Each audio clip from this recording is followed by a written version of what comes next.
अपना मुंह कहाँ बनाता है? उकाब पक्षी कहाँ चला जाता है? ऊंचाइयों के ऊपर। Hallelujah, hallelujah. इसीलिए हमें भरपूरी की जरूरत है।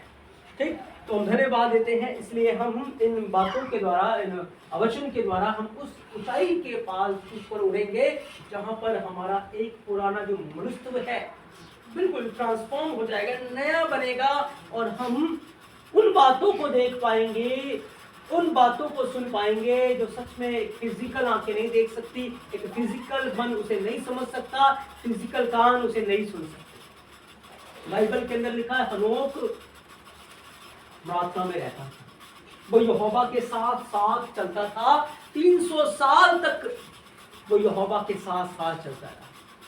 एक बार हनोक प्रार्थना कर रहा था अपनी गुफा के अंदर, और प्रार्थना करते करते उसकी आत्मा जो है वो उठा ली गई। जब वो उठा, उसने बादलों को देखा, बादलों के बाद उसने सितारों को देखा, तारों को देखा, उसके बाद वो और ऊंचे स्थान में चला गया और एक ऐसी जगह चला गया जहां पर आग का दरवाजा था।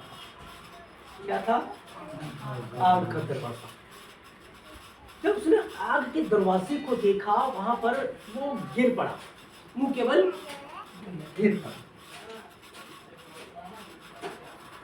अचानक उसके सामने से वो दरवाजा आग का खुल गया। एक आवाज आई अंदर से, हनोक यहां आ जा। हनोक यहाँ। हनोक की हिम्मत नहीं थी, वो कपी था, डर उसके अंदर इतना था, वो अपनी आंखों को ऊपर की ओर नहीं उठा पा रहा, क्योंकि उसने यहोवा के शब्द को सुना। और जब वो आगे, वो मुंह के बल गिर के ही वो आगे बढ़ रहा था, फिर आगे एक और आग का दरवाजा था, वो भी उसके सामने से फिर खुल गया। फिर उसने देखा आग की नदी बह रही। क्या बह रही? हमारा परमेश्वर भस्म करने वाली आग है। उसने आग की धाराओं को देखा, और फिर उसने एक सिंहासन देखा, उसमें से इतनी रोशनी निकल रही थी, इतनी किरणें निकल रही थी, इतनी रोशनी निकल रही थी कि कोई स्वर्गदूत भी उसे नहीं देख सकता था, कोई स्वर्गदूत भी उसके पास नहीं जा सकता था, कोई स्वर्गदूत भी उसे सलाह नहीं देख सकता, उसके पास नहीं जा सकता।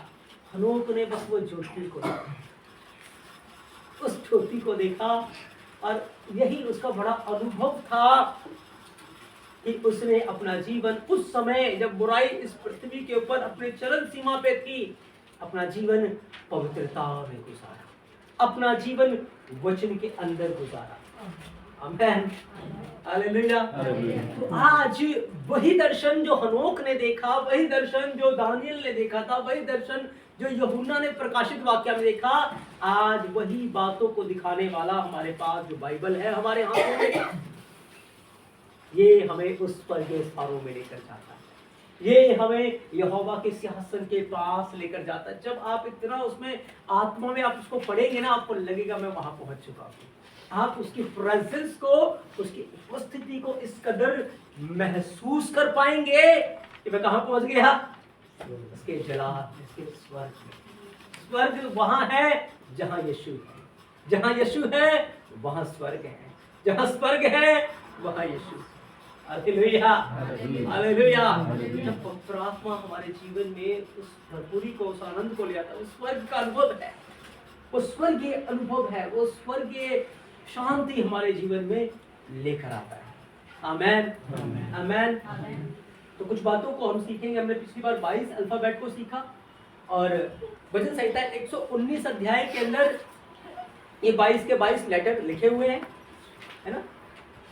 जब आप भजन संहिता 119 अध्याय को खोलेंगे तो 22 के 22 लेटर लिखे हुए हैं। तो आलिफ से लेकर ताब तक इब्रानी भाषा के कितने लेटर हैं? 22। एक बार सारे बोलेंगे, आलिफ से सारे। अब एक साथ सारे बोलो। याद कर लिए? नहीं करी? कर ली ना? बोलो, आप बोलो, सारे बोलेंगे।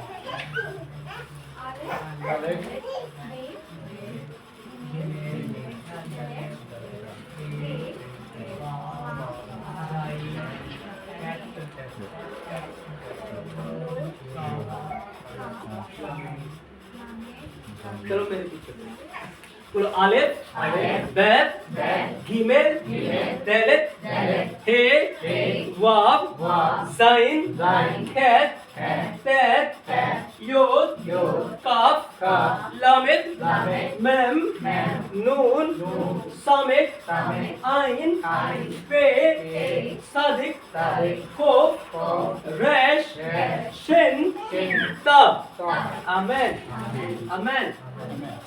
तो 22 लेटर जो मैंने आपको सिखाए हैं, इस 22 लेटर के एक पिक्टोग्राफ होती है। क्या होती है? क्योंकि जैसे कोई भी अल्फाबेट मैंने जैसे मान लो यहाँ आलिफ लिखा है, आलिफ लिखा है ना, इस आलिफ की पिक्टोग्राफ है, ये इसकी पिक्टोग्राफ है। इसकी पिक्टोग्राफ क्या है? बैल का सिर। ये इसकी क्या है? पिक्चर। अब जैसे ही आप इसकी पिक्चर को देखोगे ना, आपको बैल नजर आएगा, और इस पिक्चर को देखकर अगर की गहराई में चले जाओगे कि ये आलिफ तो मेरे यीशु मसीह की तस्वीर है। क्योंकि बैल जो होता था वो कुर्बानी देता था। इसलिए होता था, कुर्बानी के लिए होता था। बैल जो होता था बोझ उठाता था। क्या उठाता था? बोझ उठाता था। तो मेरा यीशु हमारे पापों के लिए क्रूस के ऊपर कुर्बान हुआ। मेरे यीशु मसीह ने वो हमारे गुनाहों का बोझ अपने ऊपर उठा लेता है ना। तो ये पिक्टोग्राफ के सहारे से आप एक गहराई के अंदर डूबेंगे। कहाँ जाएंगे? गहराई। तो ऐसे ही 22 के 22 जो अल्फाबेट हैं उनकी एक पिक्टोग्राफ है ना। तो आलिफ की पिक्टोग्राफ लिखो, बैल का सिर।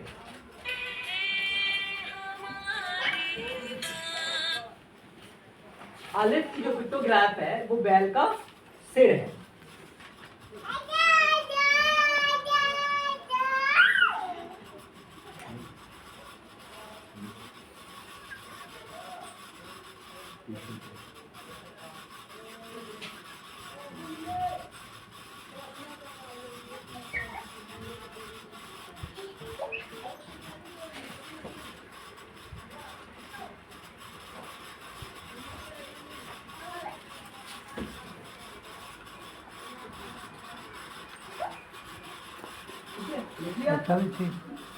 की जो पिक्टोग्राफ है वो है घर।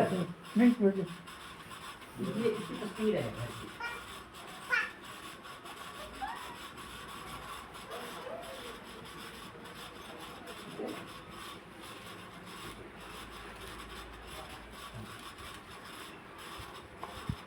जीमेल की जो पिक्टोग्राफ है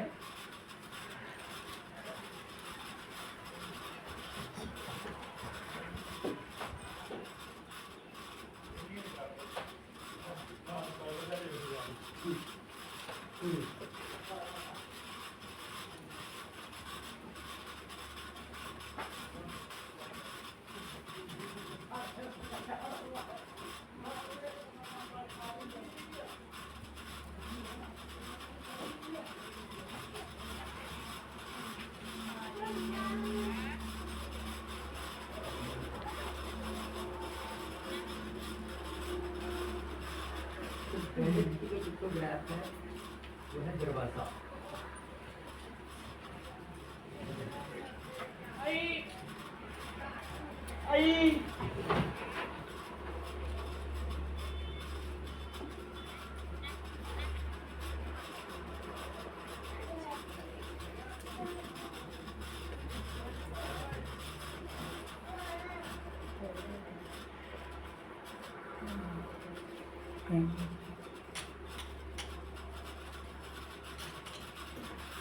ये की पिक्टोग्राफ जो है वो है आत्मिक इंसान।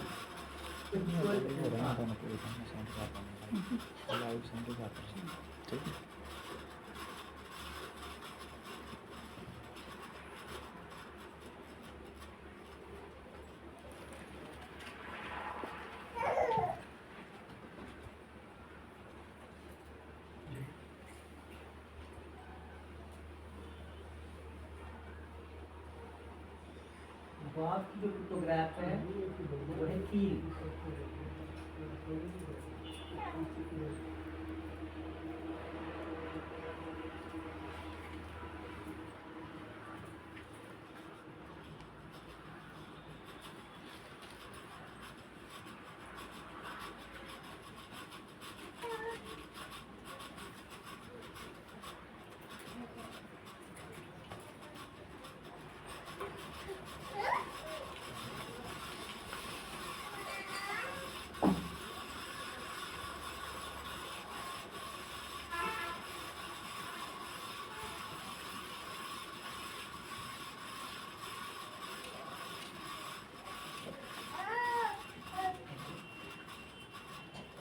साइन की जो पिक्टोग्राफ है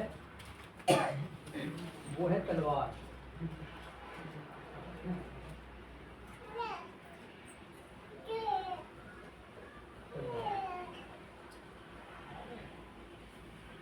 हेच की जो पिक्टोग्राफ है वो है बाड़ा।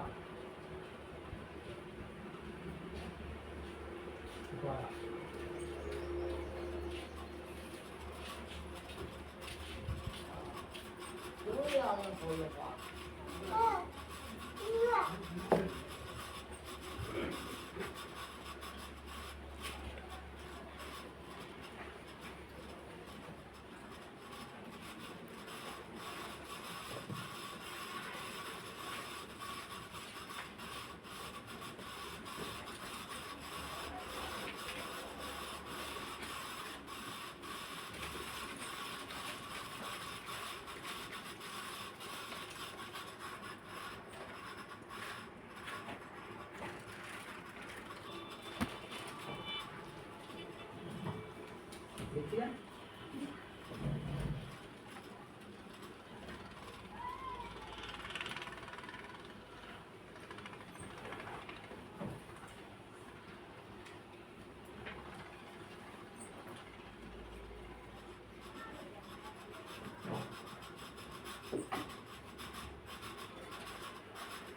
योग की पिक्टोग्राफ है हाथ, जो होगा तो ये दाहिना हाथ।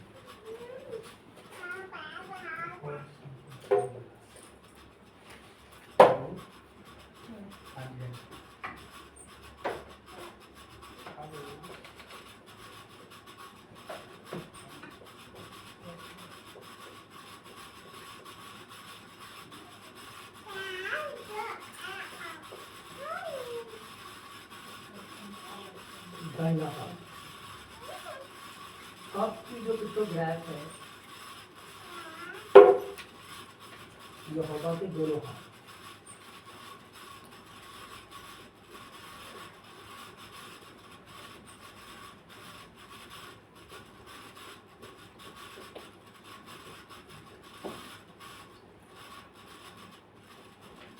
पिंडामिड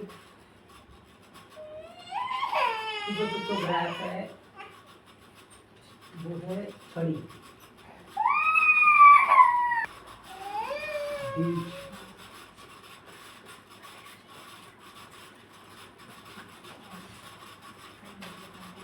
सामने की जो पिक्टोग्राफ है वो बोलते हैं सहारा।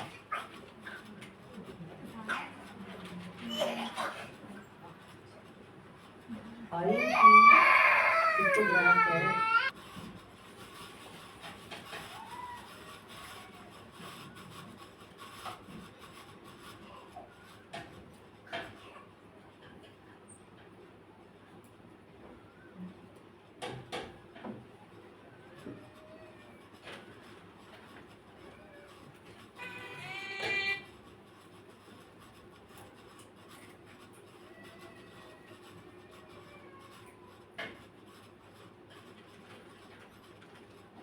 उसकी पिक्टोग्राफ पवित्रता।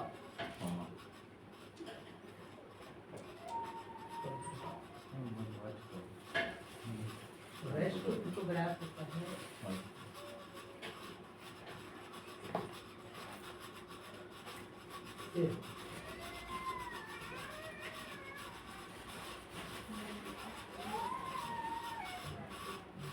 शिव की जो पिक्टोग्राफ है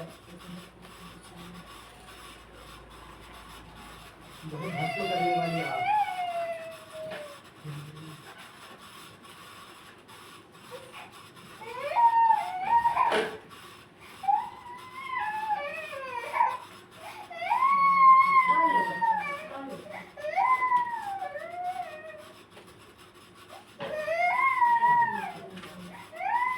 और साथ की पिक्टोग्राफ है क्रूस।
बना था, पृथ्वी नहीं बना था, लेकिन आकाश और पृथ्वी को बनने से पहले ये अल्फाबेट, ये पवित्र भाषा यहोवा से के मुख से निकले हुए वचन स्वर्ग में पहले से है।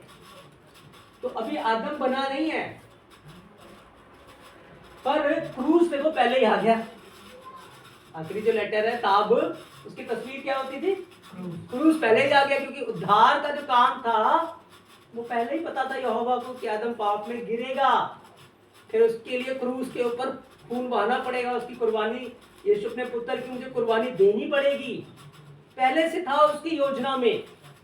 पहला इसका जो लेटर था वो अलिफ था, और आखिरी कौन सा है? हम कहते हैं ना अल्फा और ओमेगा, वो ग्रीक में बोलते हैं, लेकिन जो ग्रीक है वो इब्रानी से आया। पहले क्या था? अलिफ ताब। यीशु मसीह ने कहा मैं अलिफ हूं और ताब हूं, शुरुआत भी मैं हूं। और जब आप यशाया 46 अध्याय 10 वचन को पढ़ोगे तो वहां लिखा है कि मैं यहोवा हूं, अंत की बातें आदि में बता देता हूं। क्योंकि जब आप यहां पढ़ोगे ना इस वचन को, आप बिल्कुल क्लियर देख पाओगे कि आदि में ही उसने अंत की सारी योजनाओं को छुपा के रखा। इस भाषा के अंदर जितने शब्द है उसको लेकर आप आने वाला फ्यूचर बता सकते हैं कि आने वाली क्या यहोवा की योजना है, क्या उसकी गहराई है, क्या उसकी ऊंचाई है। भेद, इसके अंदर भेद रहस्य ऐसे भरे हुए हैं जिसमें आप होकर उसमें बस डूबे रहेंगे। ठीक है, तो इसके अंदर से ना आज मैं 2 शब्द को लेकर आपको कुछ सिखाऊंगा। देखो ये जो क्रूस था ना पहले से ही था। क्रूस कब से है? पहले से। हम सबका ना एक सवाल है, मैं एक बार फिर से बता रहा हूं, मैंने कुछ लोगों को पहले भी बताया था, लेकिन मैं फिर से इस सवाल को रिपीट करूंगा ताकि हमारे लिए मसीहत को समझना बड़ा आसान हो जाए। सवाल यह है कि यहोवा को सब कुछ पता है कि आदम ने पाप करना है, आदम फल खाएगा, हमारे बारे में सब कुछ पता है, कौन उसके साथ वफादार होंगे, कौन उसके साथ वफादार नहीं होंगे, है ना, कौन उसके साथ क्या करेगा, उसको सब कुछ पता है। जब उसने हवा को बनाया उसकी पसली में सब कुछ देख लिया, क्योंकि वो तो आदि की बातें, अंत की बातें आदि में ही बता देता। लेकिन फिर भी यहोवा ने क्यों होने दिया? तो पता था लूसीफर पाप में गिरेगा, स्वर्गदूत पाप में गिरेगा, तो पता था, फिर भी उसने उसको बनाया। ठीक है, यीशु मसीह को पता था यहूदा मुझे पकड़वाएगा, पता था ना यीशु मसीह को, जो मेरी रोटी खाता है वो मेरे विरुद्ध लात उठाएगा। फिर भी यीशु मसीह ने उसको अपना चेला बनाया। फिर भी यीशु मसीह को पता था यहूदा जो थैली होती थी ना उसमें से रुपया निकाल लेता है, चोरी करता है, लेकिन फिर भी यीशु मसीह ने उसी को थैली पकड़ाई, है ना, उसको पता है, फिर भी वो करता है। इसका एक सिंपल सा आंसर मैं आपको बताऊं। देखो, स्वर्गदूत जो बनाए गए, यहोवा ने शब्द बोला, स्वर्गदूत तैयार हो गए, ठीक। लेकिन जब आदम को बनाया उसने मिट्टी का पुतला बनाया, उसके लिए एक शरीर बनाया और उसके अंदर उसने अपनी आत्मा को डाल दिया। ठीक है, उसके अंदर उसने अपनी आत्मा को डाल दिया। अब क्योंकि यहोवा ने इंसान को समझने की शक्ति दी है, निर्णय लेने की, डिसीजन लेने की बुद्धि दी है, विवेक दिया है कि वो समझ जज कर सके कि मुझे क्या करना है और क्या नहीं करना, क्या भला है और क्या बुरा है, इसकी समझ उसको दी गई।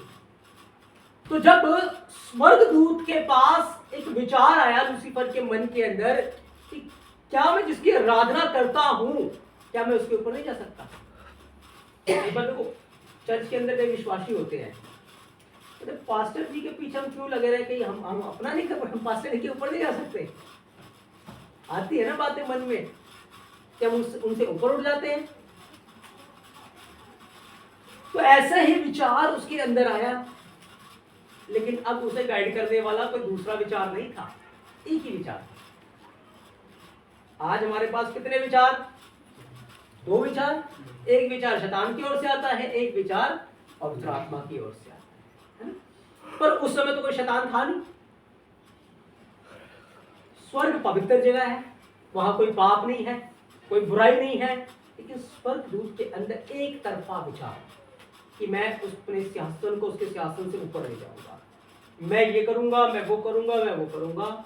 और उसने उसके बारे में कुछ नहीं पूछा, बस अपनी योजना को उसने अंजाम देना चालू किया। उसने स्वर्गदूतों को भड़काना चालू किया, स्वर्गदूतों को अपने तरफ कर लिया और स्वर्गदूत उसकी तरफ हो गए और वो यहोवा से बगावत करने के लिए चल पड़े। तब यहोवा ने उनको गिरा दिया,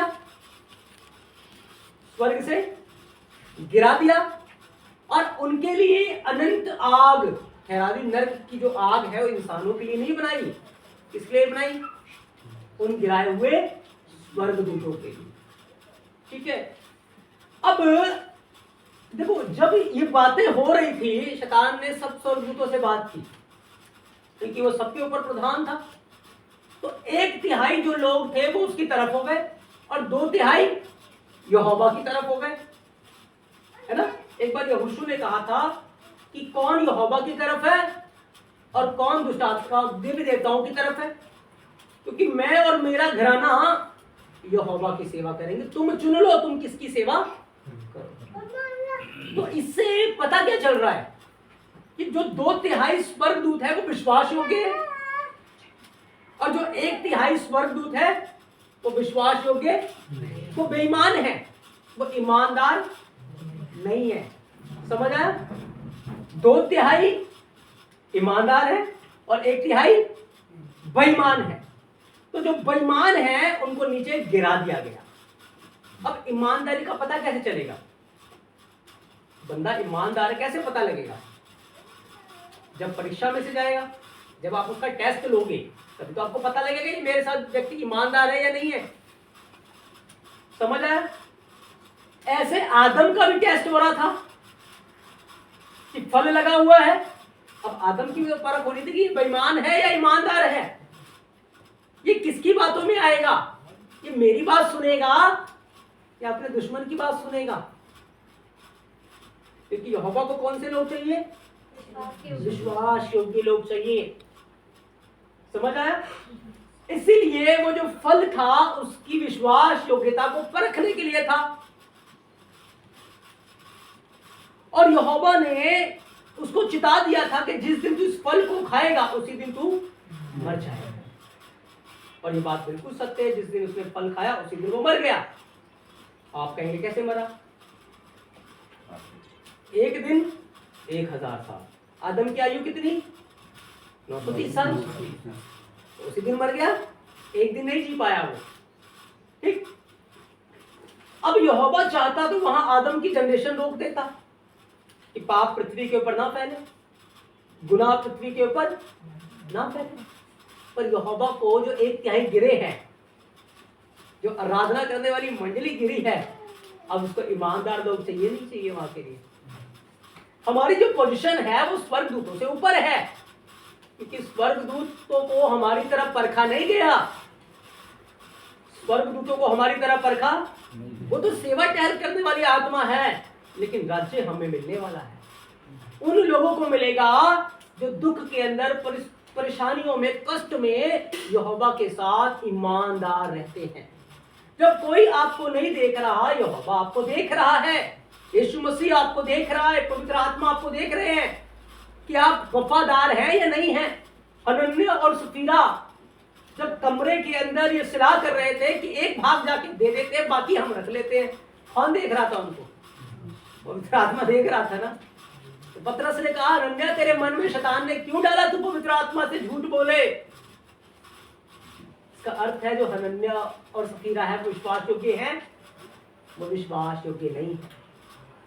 इसीलिए यहोवा को विश्वास योग्य लोग चाहिए। इसलिए आज हमारे जीवन के ऊपर बीमारियां आती हैं, परीक्षाएं आती हैं, तकलीफ आते हैं कि वो दुखों की भट्टी में डालकर हमें परखे और परखने के बाद जब हम खरे निकले जांच में तो हमें अनंत महिमा दे, क्योंकि उसने कहा तुम मेरे सिंहासन पे बैठोगे, मेज पे खाओगे और इजराइल के 12 गोत्रों का न्याय करोगे। पतरस कहता हमें स्वर्गदूतों का भी न्याय करना है। हमें किसका न्याय करना है? तो उसने हमारे लिए स्वर्ग में बड़े अच्छे अच्छे पद रखे हैं, मुकुट रखे हैं, इनाम रखे हैं, तोहफे रखे हैं। बस हमें जांच में खरे निकलना है, परीक्षाओं में हमें खरे निकलना है, हमें विश्वास योग्य बने रहना है। आमेन। समझ आया? समझ आया? आगे चले। तो ये सवाल है, और भी अगर आपको इसके बारे में डिटेल में जानना है आप बाद में मुझसे पूछ सकते हैं कि स्वर्गदूतों का उद्धार क्यों नहीं हुआ, मनुष्य का उद्धार क्यों हुआ, आप उन्होंने भी किया था पाप, आदम ने भी किया था, क्यों नहीं हुआ। बहुत सारी ऐसी बातें हैं, आप पूछिए, मैं आपको बताऊंगा। हम थोड़ा गहराई में चले कुछ बातों को सीखे आगे। तो इब्रानी भाषा में आज हम और बातों को सीखें जो हमारे आत्मिक लेवल को बढ़ाए।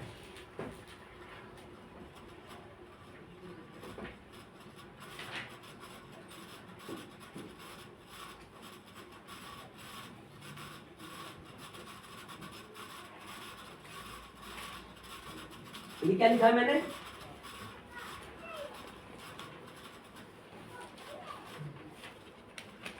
मैम क्या लिखा है? ये क्या लिखा है? नून। अभी हमने पढ़ा था ना मैम, और उसके बाद कौन सा आता है? नून।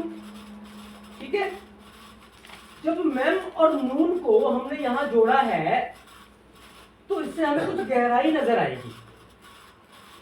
अब जैसे हम अपनी हिंदी की बाइबल में पढ़ते हैं, एक वचन लिखा हुआ है कि वो ऐसी बहती नालियों के किनारे लगाया गया है जो अपने ऋतु में कहाँ लिखा है? बाइबल साइड का 1:3 लिखा है ना। तो हम इस वचन को तो ऐसे ही पढ़ लेते हैं, लेकिन इसके अंदर बड़ी डीपनेस है, और वो डीपनेस की कुंजी यहाँ है। Hallelujah, hallelujah. उस डीपनेस की कुंजी कहाँ है? यहाँ पर है उसकी कुंजी। जब इब्रानी भाषा में मैंने आपको बताया इसकी एक पिक्टोग्राफ होती है, इसका एक पिक्चर है। इसकी पिक्चर क्या है?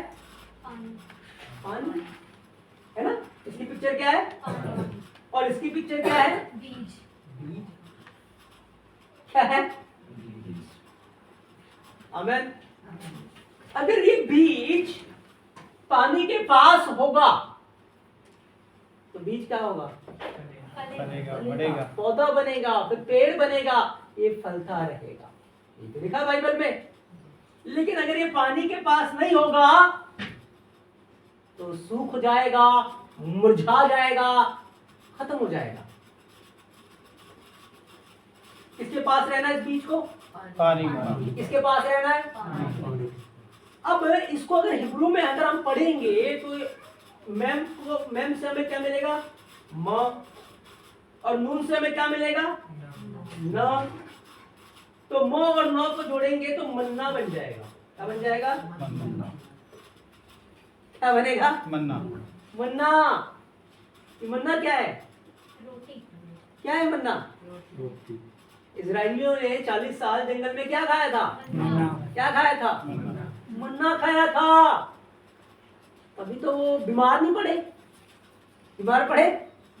40 साल बीमारी नहीं थी, क्योंकि मन्ना खा रहे थे, स्वर्ग की रोटी खा रहे थे। ठीक है, वो मन्ना खा रहे थे, पर मन्ना जो था यीशु मसीह की तस्वीर है। मन्ना जो है एक विश्वासी की आत्मिकता में भरपूरी की तस्वीर है। अब बड़े ध्यान से देखो, मैंने आपको दिखाया पानी है, नून जो दिखाया वो एक बीज है, एक पौधा उगरता हुआ नजर आ रहा है। ठीक है, अब और थोड़ा डीप में जाएंगे। देखो पानी जो है वो पवित्र आत्मा को दिखाता है। पानी किसको दिखाएगा? पवित्र आत्मा। पवित्र आत्मा। क्योंकि जब यूहन्ना 7:37 में हम पढ़ेंगे तो क्या लिखा है? यीशु मसीह ने उस आत्मा के बारे में बात की कि जो प्यासा हो वो मेरे पास आए, मुझ में से पिए, उसके अंदर से एक सोता। ठीक। अब जब आप इस नून को देखोगे, किसको देख रहे हो आप? नून को देख रहे हो। एक बात और मैं आपको बताता हूँ। ये जो बीज है ना, ये जो बीज है, ये कहाँ लगाया गया? पानी की नदियों के पास। कहाँ लगाया गया? पानी के पानी की नदी के पास। अब इस बीज का जो मुंह होता है किसकी तरफ होता है? ऊपर की तरफ, सूरज की तरफ। किसकी तरफ होता है? किसकी तरफ होता है? नीचे से उसे पानी मिल रहा है, ऊपर से सूरज की रोशनी। किरणें मिल रही है उसको। अब देखो जब लोग आएंगे इसके ऊपर कूड़ा डाल जाएंगे, कोई पक्षी आएगा बीट कर जाएगा, है ना, कोई जानवर आके बीट कर जाएगा, कोई आएगा कूड़ा करके डाल देगा, तो ये क्या इस पौधे का मुंह नीचे की तरफ होगा? नहीं होगा? नहीं, होगा नीचे की तरफ? कहाँ होगा? ऊपर की तरफ। ऊपर की तरफ होगा ना, क्योंकि इसको जो सामर्थ्य है कहाँ से मिल रही है? ऊपर से कहाँ से मिल रही है? ऊपर से। ऊपर से मिल रही है। इसकी जो जड़ें हैं वो कहाँ पर है? जड़ें कहाँ है? समझ आ रहा है आपको? जी। जड़ें कहाँ? पानी में। देख कहाँ रहा? ऊपर। ऊपर सूरज की तरफ। ठीक है। अब जब लोग कूड़ा करकट डाल रहे हैं तो ये जो कूड़ा करकट है क्या करेगा इसके लिए? लोग तो उसको मारने के लिए डाल रहे हैं कूड़ा करकट, खाद का काम करता लेकिन जब ये ऊपर देखता है, जब इसकी जड़ें पानी की तरफ है, तो जो लोग कूड़ा डाल रहे हैं वो क्या बन जाएगा? क्या बन जाएगा? क्या बन जाएगा? लोगों ने तो बुराई सोची, लेकिन यहोवा ने क्या बदल दिया? उसको भलाई में बदल दिया। लोग गिराना के लिए सोच रहे थे कि हम इसको तबाह करेंगे, इसको नाश करेंगे, इसको गिरा देंगे, लेकिन यहोवा ने क्या सोचा? मैं उसी बुराई में से क्या निकाल दूंगा? भलाई निकाल दूंगा। आमेन, आमेन। समझ आया? लेकिन अगर ये पौधा पानी के पास ना होता, या ये पौधा एक अंधकार की जगह में होता और तब लोग इसके ऊपर कूड़ा डालते, तो क्या वो खाद बनता? क्या फिर वो कूड़ा इसके लिए आशीष का कारण बनता? फिर वो इसके लिए जहर बन जाता, और ये जो बीज है, ये पौधा है, ये क्या हो जाता? खत्म हो जाता, मर जाता। समझ आई बात? समझ आई? अब देखो, ये जो पानी है वो पवित्र आत्मा की तस्वीर है। कौन है ये पानी? पवित्र आत्मा। कौन है? पवित्र आत्मा की तरफ। ये अब जो नून ऐसे देख रहे हो, जब आप ऐसे घुटने टेकेंगे, देखो ऐसे आप घुटने टेकेंगे तो आप ये नून बन जाएंगे। क्या बन जाओगे? एक ये नून, प्रार्थना करने वाला व्यक्ति घुटने टेक के, घुटने टेक के प्रार्थना करने वाला व्यक्ति, ठीक है। तो इसका अर्थ है, ये जो नून है ये किसकी तस्वीर हो गई? एक प्रार्थना करने वाले व्यक्ति की, जो घुटने टेक कर प्रार्थना करता है। जो घुटने टेक कर, जो व्यक्ति घुटने टेक कर प्रार्थना करता है, जिसका जीवन प्रार्थना में लौलीन है, वो उसकी जड़ें कहाँ है? पवित्र आत्मा में। कहाँ है उसकी जड़ें? पवित्र आत्मा। कहाँ है उसकी जड़ें? पवित्र आत्मा में उसकी जड़ें हैं। वो पवित्र आत्मा में प्रार्थना करता है और कहाँ देखता है? परमेश्वर की ओर। यीशु मसीह की ओर देखता है। हाँ। हालेलुया। वो कहाँ देखता है? कहाँ देखता है? यीशु मसीह की ओर देखता है। क्योंकि जब स्तिफनुस प्रचार कर रहा था, लोग गुस्से में आ गए, लोग कूड़ा करकट डालने लगे, पत्थर उठा लिए लोगों ने कि क्या करेंगे, स्तिफनुस को मार देंगे। लेकिन लिखा है वो घुटने के प्रार्थना कर रहा है। क्या कर रहा है? वो नून बन गया, क्योंकि उसको अपनी पहचान पता है। लोग उसे खत्म करना चाहते हैं, लोग उसे डिस्ट्रॉय करना चाहते हैं, लोग उसका उपहास करना चाहते हैं, लेकिन स्तिफनुस आत्मा में प्रार्थना कर रहा है, और प्रार्थना करते हुए उसने अपनी आंखें कहाँ लगाई? कहाँ लगाई? स्वर्ग की ओर आंखें लगाई।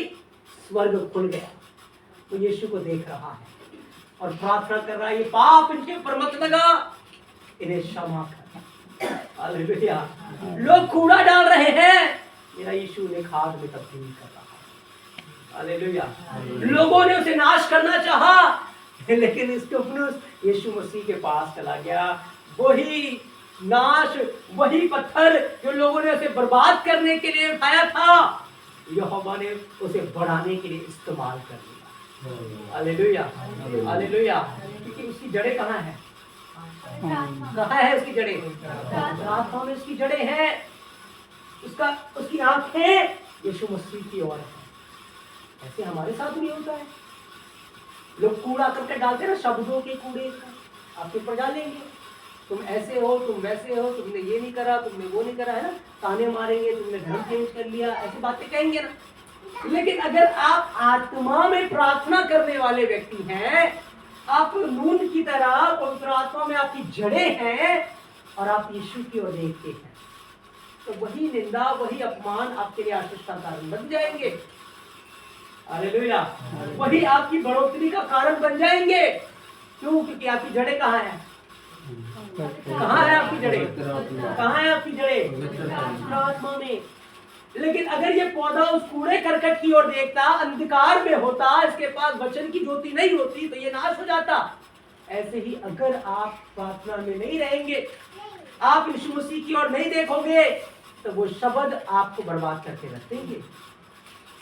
फिर वो आपके लाभ के लिए नहीं, आपकी हानि का कारण बन जाएंगे। Hallelujah, hallelujah. इसी तो ये तो लिखा है भजन संहिता 1 अध्याय 3 वचन के अंदर, वो बहती नालियों के किनारे लगाया गया, उसके पत्ते मुरझाते नहीं है, वो अपने ऋतु में फलता है। क्यों? क्योंकि उसकी जड़ें पवित्र आत्मा में, उसकी आंखें यीशु मसीह की ओर है। आमेन, आमेन, हालेलुया। समझ आया आपको? समझ आया आपको? आगे चलें। अब देखो, यीशु मसीह ने एक बात कही थी, जब आप इस वचन को पढ़े, ये जो बीज है अभी पवित्र आत्मा में प्रार्थना कर रहा है, आत्मा में इससे भरा हुआ, क्या कि यीशु मसीह की ओर है, और ये एक राई का बीज है। मत्ती 13 अध्याय 31-32 वचन को पढ़े।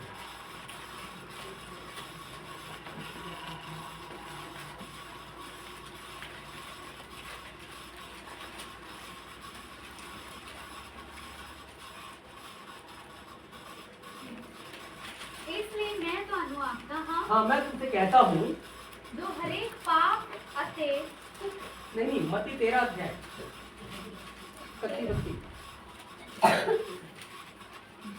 उसने उन्हें एक और दृष्टांत दे के क्या? हाँ, भाई स्वर्ग का राज्य राई दे एक दाने वर्गा है। हाँ, राई के एक दाने के समान है, जिन्हों किसी मनुष्य ने हाँ, किसी मनुष्य ने लेके अपने खेत में बीज दिया। अपने खेत में बीज दिया, उसका सब दिया नालों छोटा है, हाँ, पर जब उगता है, जब वो उगता है, तब सब्जियां नालों वड्डा हुंदा है। देखो, अब यीशु मसीह इसी बीज की बात कर रहे हैं।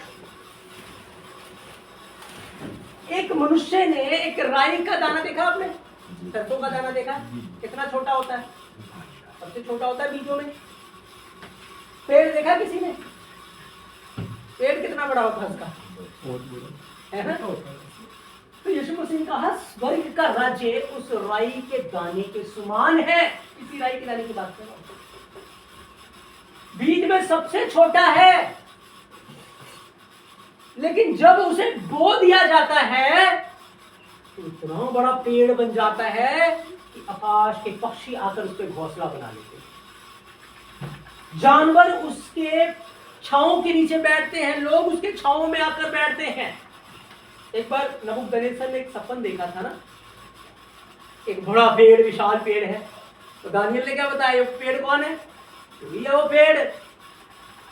Hallelujah, hallelujah.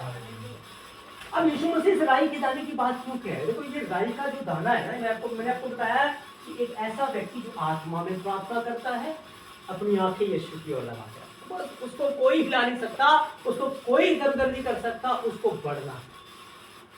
आज अगर हमारी आत्मिकता जो है पवित्र आत्मा के अनुसार है, पवित्र आत्मा में है, हम डेली आत्मा में प्रार्थना करते हैं, डेली आत्मा में वचन को पढ़ते हैं, पवित्र आत्मा में हम अपना ध्यान लगा के रखते हैं, यीशु मसीह में हम अपना ध्यान लगाते हैं, कोई हमें हिला नहीं सकता, कोई हमारा कुछ नहीं बिगाड़ सकता, क्योंकि हम स्वर्गीय स्थानों में रहते हैं। तो यीशु मसीह जब इस बात को कह रहे थे, पहले के जमाने में क्या होता था कि जब जो राई का जो दाना होता था ना खेतों के अंदर, जब वो उगता था ना, लोग क्या करते थे, उसको बटोर कर ना फेंक देते थे, क्योंकि वो बहुत सारा खरपतवार बन जाता था, घास फूस की तरह फैल जाता था। तो वो कहते थे कि अगर ये घास फूस की तरह फैल जाएगा तो फिर हमारे लिए तो जगह ही नहीं होगी, हम कुछ और नहीं उगा पाएंगे। सही कह रहा हूँ? एक खरपतवार की तरह वो फैल जाता था, क्योंकि लोगों को वो पहचान नहीं है कि ये खरपतवार नहीं है, पर एक विशाल पेड़ है। आमीन। जब यीशु मसीह इस दुनिया के अंदर आए और यीशु मसीह की सेवाई बढ़ने लगी, चेले आए, लोग आए, तो लोगों ने क्या किया, ये तो खरपतवार है, लोगों ने मसीहत को उखाड़ना चाहा, मसीहत को उखाड़ना चाहा।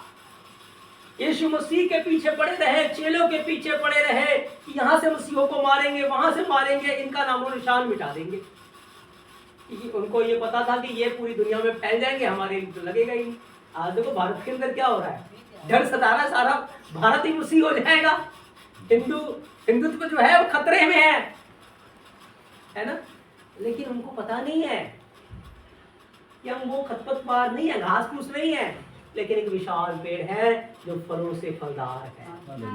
फल इसके अंदर रखे हुए हैं, जिसके छांव के नीचे हर कोई आकर भोजन पा सकता है, हर कोई आकर मसीह की शांति से भरपूर हो सकता है। शैतान से उखाड़ने की कोशिश करेगा, लेकिन याद रखे अगर राई का दाना एक बार जमीन के नीचे चला जाता है फिर किसी की हिम्मत नहीं है उसको उखाड़ दे। मेरी हिम्मत है।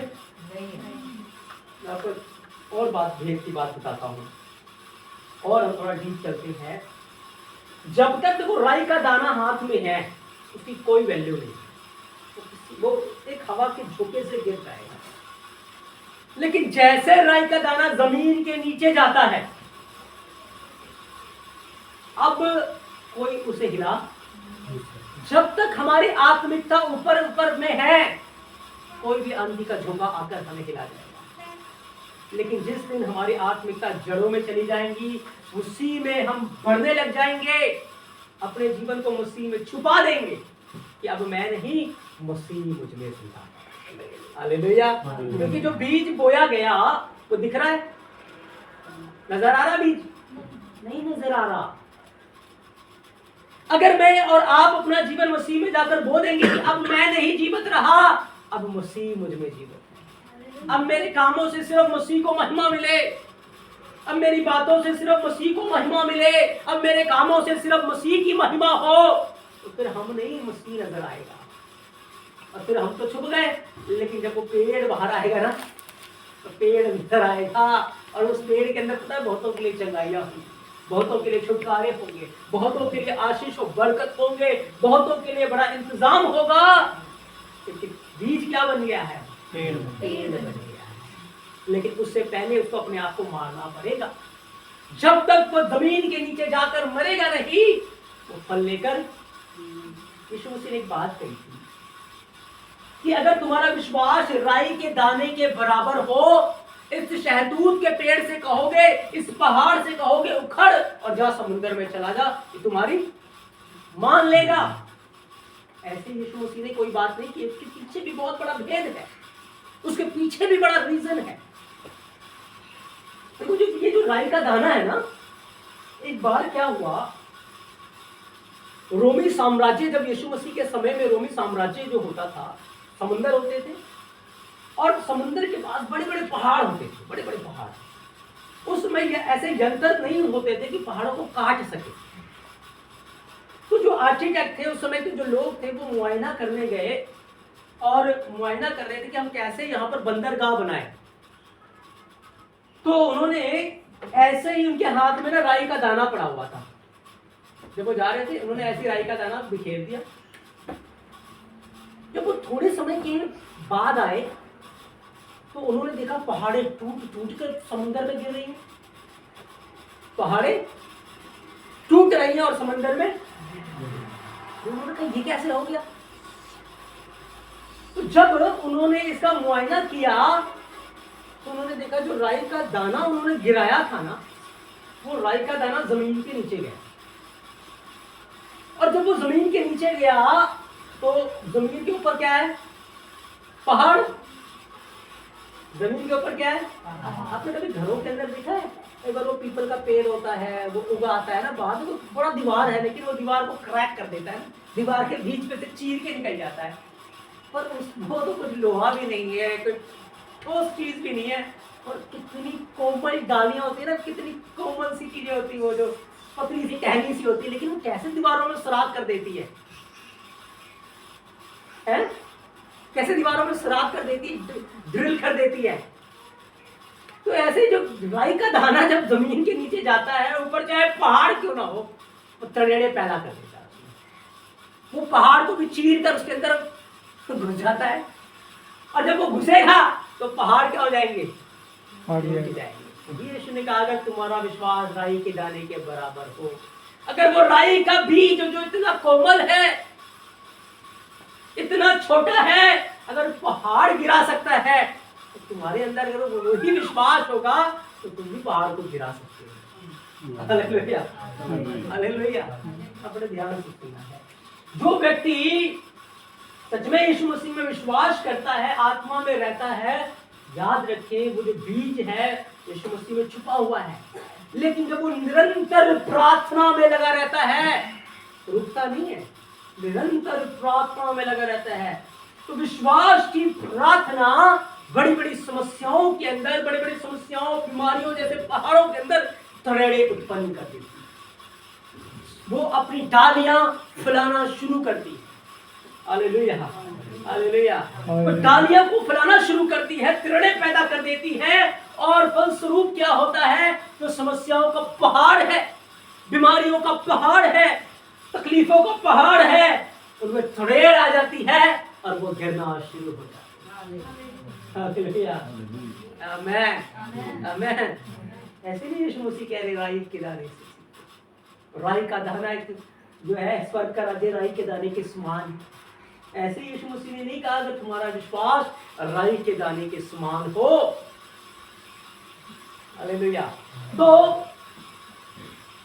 जो राई का दाना होता है, जब जमीन के नीचे जाएगा, चाहे पहाड़ उसके सामने क्यों ना जाए, चाहे शहतूत का पेड़ उसके सामने क्यों ना आ जाए, चाहे कोई भी क्यों ना आ जाए, वो जब बढ़ता है, उठता है, कोई उसे रोक नहीं सकता। उसमें वो तड़ेड़े पैदा कर देता है, उसको वो काट देता है, गिरा देता है। ऐसे ही अगर हमारा विश्वास यीशु मसीह में है, ऐसे ही अगर हम निरंतर प्रार्थना के जीवन में लगे रहते हैं, कभी आपने ऐसा देखा है जो बीज है वो बढ़ता है, फिर नीचे चला जाता है, फिर बढ़ता है, फिर नीचे चला जाता है, फिर बढ़ता है, कभी होता है ऐसे? अगर वो बढ़ रहा है तो बढ़ ही रहा है, बढ़ रहा है तो बढ़ रहा है, ऊपर की ओर जाता है। ऐसे ही हमारा विश्वास का जीवन है, इसको बढ़ाना है। कभी नहीं कभी नीचे आ गए, कभी ऊपर आ गए, कभी नीचे आ गए, कभी ऊपर आ गए, ऐसा विश्वास नहीं। एक धर्मी और पवित्र जीवन, आत्मा में लौलीन होकर प्रार्थना, एक दृढ़ विश्वास को लेकर जब आप लगातार उस चीज के लिए प्रार्थना करते रहते हैं, लगातार आप विश्वास पे दृढ़ होते जाते हैं, आपका विश्वास समस्याओं को, परेशानियों को काटना शुरू करता है। अनदेखी चीजें नजर आनी शुरू हो जाती है। जो काम आपको लग रहा था कठिन है, नहीं हो सकता, वो होना शुरू हो जाता है।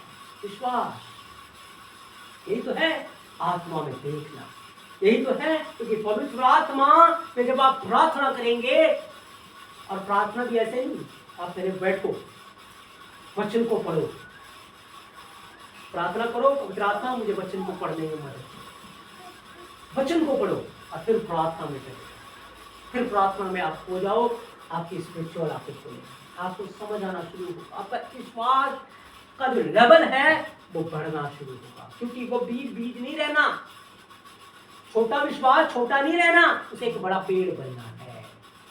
हालेलुया। छोटी सेवकाई है, छोटी नहीं रहना, उसको बड़ा बनना है। हालेलुया। इस लेवल पे जाना है कि आकाश के पक्षी आकर इसमें घोंसला बना सके, बहुतों के लिए उसके नीचे छाया का प्रबंध हो, बहुतों के लिए फल का प्रबंध हो। अब मसीह में तो आए एक छोटे से विश्वास के साथ, लेकिन आज भी अगर देखो आपका जीवन वही छोटे से विश्वास में ही है। वो बीज बनकर कुछ नहीं कर सकता था, लेकिन जब बीज मर गया फिर उसने बढ़ना शुरू किया, उसने ऊपर उठना शुरू किया, उसने पौधा बनना शुरू किया, फिर पेड़ बनना शुरू किया, फिर फल आने शुरू हुए और फिर बड़ा काम हो गया। ऐसे ही आपका जीवन है। हम जहां से शुरू किया था आज भी वहीं खड़े हैं। क्यों? क्योंकि अब तक हमने समर्पित जीवन जिया है, अब तक हमारी जड़ें पवित्र आत्मा में मजबूत है ही नहीं, अब तक हमने उसके इस सच्चाई को जाना ही नहीं, उसे अनुभव ही नहीं किया, कैसे हम बढ़ेंगे? हालेलुया। क्या हमें देखकर फील नहीं होता कि मैं आज मुस्लिम में जैसे आया था वैसे ही? कहाँ आज मुझे उठकर लोगों के लिए प्रार्थना करनी चाहिए थी? कहाँ आज मुझे लोगों के लिए सहायता बनना चाहिए था, लोगों के लिए आशीष का कारण बनना चाहिए था? और कहाँ आज मैं खुद हाथ फैलाता हूँ, खुद प्रार्थना के लिए जाता हूँ, खुद कहता हूँ, मैं लोगों को आना पड़ता है, मुझे बताना पड़ता है, मैं आती नहीं, हमें अपने ऊपर दया नहीं आती, नहीं आती दया। बताओ, फिजिकल गरीबी तो किसी को पसंद नहीं है। हम मेहनत करेंगे, बढ़ेंगे, लेकिन पहले आत्मिक अमीरी ले लो, फिजिकल अपने आप खत्म हो जाएगी।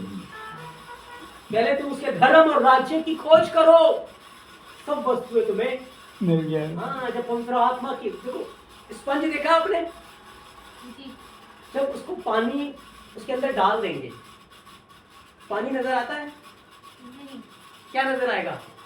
heaven स्पंज नजर आ रहा है, लेकिन स्पंज में अब वेट है, स्पंज के अंदर अब भार है, अब हवा के झोंके से नहीं उड़ सकता। ऐसे ही उसकी उपस्थिति हमारे जीवन में, ऐसे ही उसकी उपस्थिति, वो नजर नहीं आ रहा लेकिन वो मौजूद रहता है। फिर हम वैसे भूसी के समान नहीं है जिसे हवा का झोंका आएगा उठाकर ले जाएगा। आमेन। समझ आ रहा है? समझ आ रहा है? कहीं कोई डाउट, समस्या? सीख रहे हैं आशीष? आत्मिकता हमारी जाग रही है कुछ? यीशु मसीह के लिए कुछ प्यार जाग रहा है कि हम बढ़े उसमें? हमें उसे जानना है, हमें उसे प्यार करना है, हमें उसे समझना है। हमने कितना समय बर्बाद कर दिया इधर उधर की चीजों में। अगर वही समय हम यीशु मसीह के चरणों में बिताते हैं तो न जाने क्या कुछ ना हमें मिल जाता, न जाने आज हम कहां से कहां होते। आमेन। Hallelujah, hallelujah. तो स्वर्ग का राज्य उस राई के बराबर है। ये मन जो मैंने आपको बताया, मन्ना, इसकी नींव पवित्र आत्मा में, इसकी जड़ें पवित्र आत्मा में, इसकी आंखें स्वर्ग की ओर लगी हुई। एक आत्मिक व्यक्ति लोगों की ओर नहीं देखता, परिस्थितियों की ओर नहीं देखता, बीमारियों की ओर, तकलीफों की ओर, समस्याओं की ओर नहीं देखता, क्योंकि उसकी जड़ें पवित्र आत्मा में, उसकी आंखें यीशु मसीह की ओर है। हर बीमारी, हर परेशानी यीशु मसीह उसके लिए खाद के रूप में बदल देंगे, उसके लिए आशीष के रूप में बदल देंगे, उसके लिए एक बढ़ोतरी के रूप में बदल देंगे। आमेन, हालेलुया। तो बदल देंगे। लेकिन आज हमें देखना है हमारी जड़ें है नहीं है पवित्र आत्मा, कहीं पवित्र आत्मा से दूर तो नहीं है। अगर दूर है, आज अगर आप उसको पुकारोगे वो आपके पास आएगा, वो आपको यीशु के चरणों में ले जाएगा। वो हमारी छुटकारे की लिए छाप है, वो हमारा सहायक, हमारा मददगार है, वो हमें तैयार करने के लिए दिया गया है। हालेलुया। बिना पवित्र आत्मा के कोई यीशु के पास नहीं जा सकता, और बिना यीशु के कोई पिता के पास नहीं जा सकता, क्योंकि पवित्र आत्मा ही हमें मसीह की दुल्हन के रूप में तैयार करता है। पवित्र आत्मा, आज हमने उसको शोकित किया हुआ, उसे दुखी किया हुआ है अपने कामों के कारण, अपने जीवन के कारण। आज हमें उसे ढूंढना है, आज अपने अंदर की बुराई को निकालना है। आपको पता है, देखो यीशु मसीह ने कहा, देखो मैं युगों के अंत तक सर्वदा तुम्हारे साथ। पवित्र आत्मा की उपस्थिति हमारे साथ है। कई बार हम उसकी उपस्थिति को महसूस करते हैं, लेकिन कई बार हम उसकी उपस्थिति को महसूस नहीं करते। होता है वो साथ में, क्योंकि उसने वादा किया है। क्यों ऐसा होता है? आपको पता है, जब एक व्यक्ति को मोतियाबिंद हो जाता है तो उसे धुंधला दिखना शुरू होता है। क्या होता है? धुंधला दिखेगा ना, तो क्या हो गया? मोतियाबिंद हो गया। ऐसे ही पाप हमारी आंखों को मोतियाबिंद कर देता है। उसकी उपस्थिति को हम देख ही नहीं पाते, यीशु मसीह की प्रेजेंस को हम महसूस नहीं कर पाते। जब हम बीमार होते हैं तो क्या खाने का स्वाद आता है? बुखार जब होगा तो खाने का टेस्ट आएगा? खाना तो वही है, टेस्ट भी वही है, लेकिन टेस्ट नहीं आएगा। क्यों? क्योंकि अंदर क्या है? बुखार है। जब तक पाप अंदर होगा आप कभी भी उसकी उपस्थिति को महसूस नहीं कर पाओगे। जब तक बुराई आंखों के अंदर होगी कभी भी उसके जलाल को देख नहीं पाएंगे। Hallelujah, hallelujah. इसलिए बहुत जरूरी है मेरे कि हम वो पौधे बने जो बहती नालियों के किनारे लगाए गए। हम वो चेले बने जो पवित्र आत्मा में रहने वाले हैं, पवित्र आत्मा में प्रार्थना करने वाले हैं, जिनकी आंखें यीशु की ओर है। चाहे कोड़े पड़े, चाहे कुछ भी हो, चाहे लोग पत्थर मारे, लेकिन उनकी आंखें यीशु से नहीं हटती, उनका ध्यान यीशु मसीह से नहीं हटता। वो अपनी आंखें लगा के रखते हैं। फिर वो ऐसे पौधे के समान है जो बहती नालियों के किनारे लगाएंगे। पत्ते मुरझाएंगे नहीं, वो बढ़ते रहेंगे। यदि एक दिन ऐसा पेड़ बन जाएंगे कि वो पूरी दुनिया के लिए आशीष का कारण बन जाएंगे। लोग उनको याद करते हैं कि ये मसीह का खादिम था, ये मसीह का सेवक था, ये मसीह का बंदा था, इसके जीवन के द्वारा मसीह ने कितने बड़े काम किए। आमीन, आमीन, आमीन। चले आगे, ये बस करें।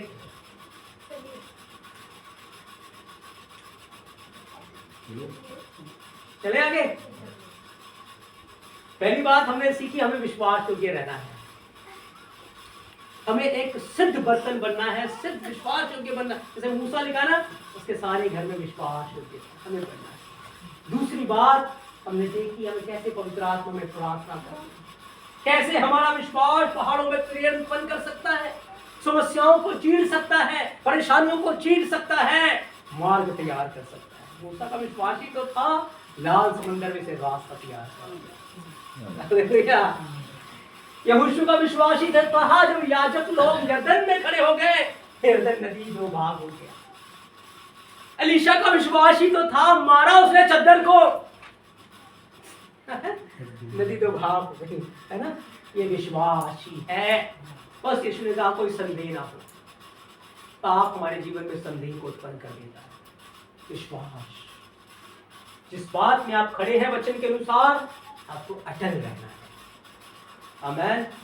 आत्मा में प्रार्थना करते रहना, ध्यान यीशु मसीह की ओर लगा के रखना है, हमारे लिए बड़ा कार्य होगा। आमीन। हम चाहते हैं, मैं चाहता हूँ छोटा सा गीत गाएंगे, प्रार्थना करेंगे, फिर हम अगले क्लास में चलेंगे, तो बहुत बातें हम सीखेंगे। एक छोटा सा गीत गाएंगे।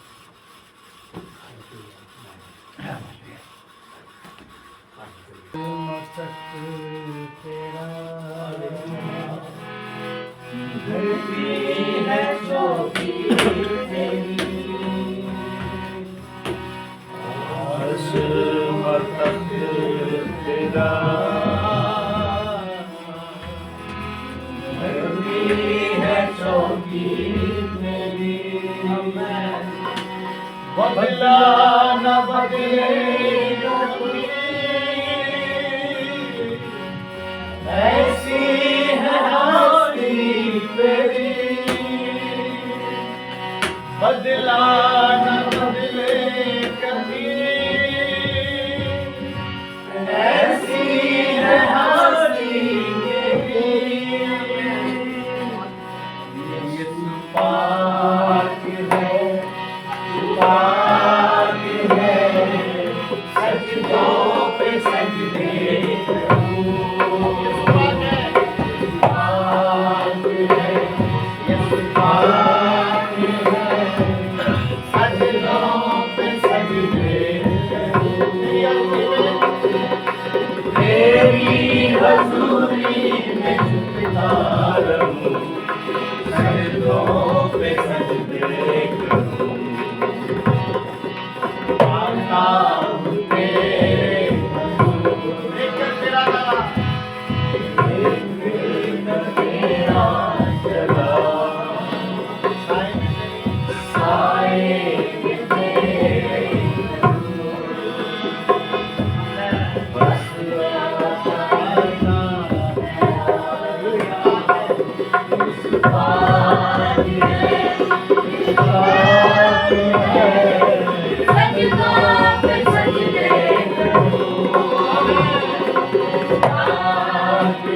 Oh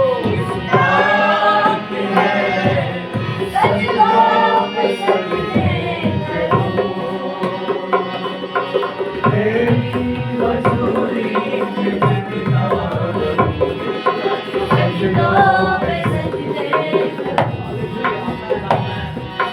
आता हूँ तेरे हुजूर,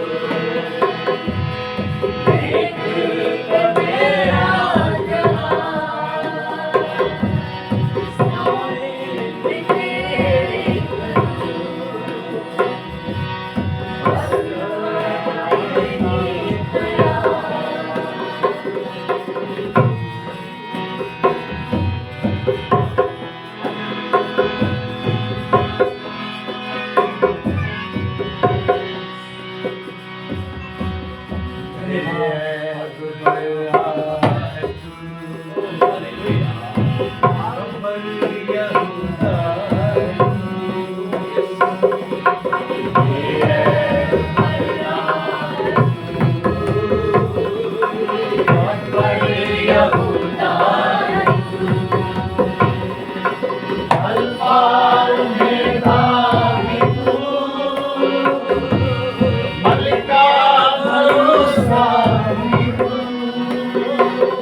मन का भरोसा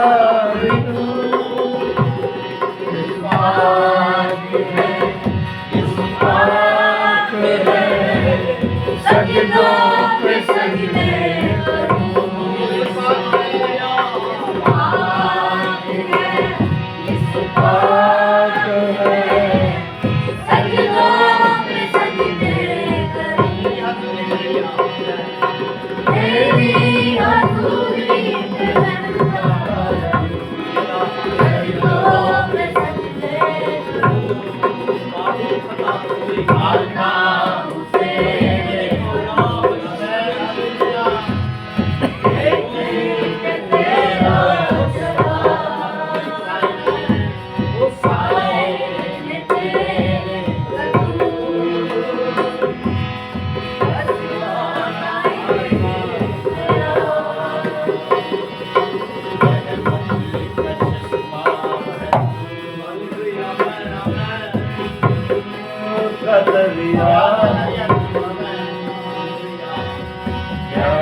आपकी उपस्थिति यहाँ है। आज अपने लोगों की मदद, तेरा वचन उनके दिल की गहराइयों में उतर दे, उनकी आत्मा में उतर दे दे। ओ आज से ये वचन उनके हृदय रूपी पट्टियों के ऊपर लिखा जाए, ताकि सच में ये कलाम, ये जीवन की बातें हैं। यीशु मसीह ने कहा जो वचन मैंने तुमसे कहे हैं वो जीवन है, वो आत्मा है। ये सत्य वचन हमारे लिए तेरी महिमा का कारण हो। हम धन्यवाद देते हैं पिता। हम सच में सारे मन से, सारे प्राण से और सारी सामर्थ्य से सिर्फ आपकी खोज में लगे, आपको प्यार कर सके। पवित्र आत्मा आपसे लिपटे रहे, क्योंकि संसार और संसार का धन कूड़ा करकट है, उससे हमें कोई लाभ नहीं होने वाला। लेकिन जो हम तेरी उपस्थिति में पाते हैं, कुछ में होकर पाते हैं, वो अनंत काल के लिए बना रहेगा। ओ पिता, हम धन्यवाद देते हैं। आपने हमें संसार की बुराइयों से अलग किया, हमें चुना और ये समय हमें दिया कि इस वक्त हम आपकी हजूरी में बैठकर आपकी आवाज को सुन सके। हम धन्य हैं। ओ आपकी बड़ी कृपा है हमारे ऊपर, ये बड़ा अनुग्रह है कि हम आपकी हजूरी में हैं। हालेलुया। बहुत सारे लोगों को इनविटेशन दिया गया था, लेकिन शैतान ने उनके मनों को ऐसा कठोर कर दिया, ऐसा उनके मनों को बंद किया कि वो यहाँ नहीं आ सकते। लेकिन तेरा अनुग्रह है कि आप हमें लेकर आए, आप हमें लेकर आए हैं। आज हमारा यहाँ आना व्यर्थ नहीं है। सच में हमने आपकी उपस्थिति को पाया है, आपकी भरपूरी को पाया है। हम धन्यवाद देते हैं। तेरा वचन सच में वो खजाना है जिसके विषय में दाऊद कहता है, जैसे कोई बड़ी लूट पाकर खुश होता है, यहोवा मैं तेरे वचन को पाकर खुश होता हूं। हम धन्यवाद देते हैं। पास्टर यीशु जी के साथ प्रार्थना करेंगे। महान सामर्थ्य पिता परमेश्वर, धन्यवाद के साथ आपके पवित्र चरणों में आते हैं। खुदावन प्रेमी ईश्वर, खुदावन आपने अपने सेवक को खुदावन बहुत दूर से अपने गुप्त खुदावन उस खजाने को जो उनको दिया है उनके बीच में रखा, और खुदावन आज हमारे सब के बीच में वो खुला। खुदा प्रेमी ईश्वर, और गहराई से और पवित्र आत्मा की सामर्थ से खुदा हमें भर दो प्रभु, हम आपके गहरे भेदों को सीख सकें खुदा, और दुनिया के कोने कोने में खुदा आपके सुसमाचार से खुदा प्रेमीश्वर जितने भाई बहन आए हैं सबके आपकी आशीष, और अपने सेवक को भी अपने मोहताज से इस समाज के लिए प्रार्थना और विनती को सुनने के लिए प्रभु यीशु मसीह के नाम में। तो हम धन्यवाद देते हैं यीशु मसीह का। हमने दो बातें सीखी कि हमें एक विश्वास योग्य रहना है हर परिस्थिति में, हर हालात में, क्योंकि यहोवा को विश्वास योग्य लोग चाहिए। और दूसरी बात हमने सीखा है कि हमें